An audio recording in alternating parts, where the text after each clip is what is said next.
Yung pag-aresto, naintindihan ko yon dahil trabaho ng CIDG yun. Ano?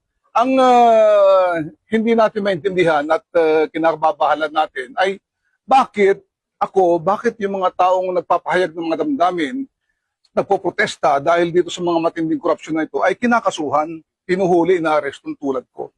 Dapat ang kinakasuhan, inaaresto yung mga taong nagnakaw ng bilyon-bilyon, yung mga kumuha ng pera na instead sana sa mga flood control para mawalang baha.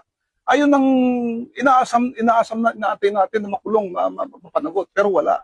So yung background ng case po ninyo, inciting to sedition, meron daw po ba kayong mga naging pahayag ng pagka-aklas laban po sa gobyerno or sa AFP?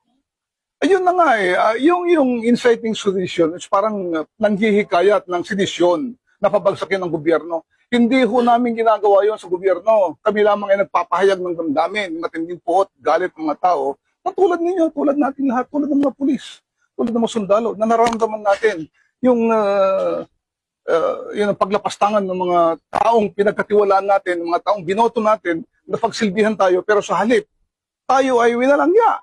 Ninakaw nila yung pera ng taong bayan. Yun ang gusto natin mapanagot. Mabigyan ng justisya. Is it true, sir, na nakikayat kayo sa militar na mag-aklas po sa pamahalaan? Hindi, wala tayong mag-aaklas. Hindi po pwede yun. Yun, masasabi natin mag-aaklas, babagsakin ng gobyerno, talagang seditious yun. Pero hindi nang ginagawa, hindi ko ginawa yun. Yung ginagawa ng United People's Initiative yun.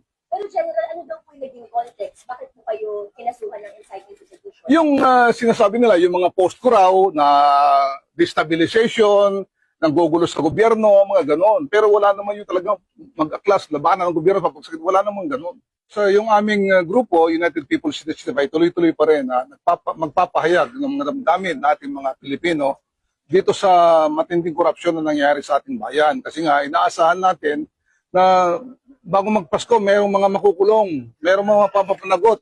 Pero sa ngayon, wala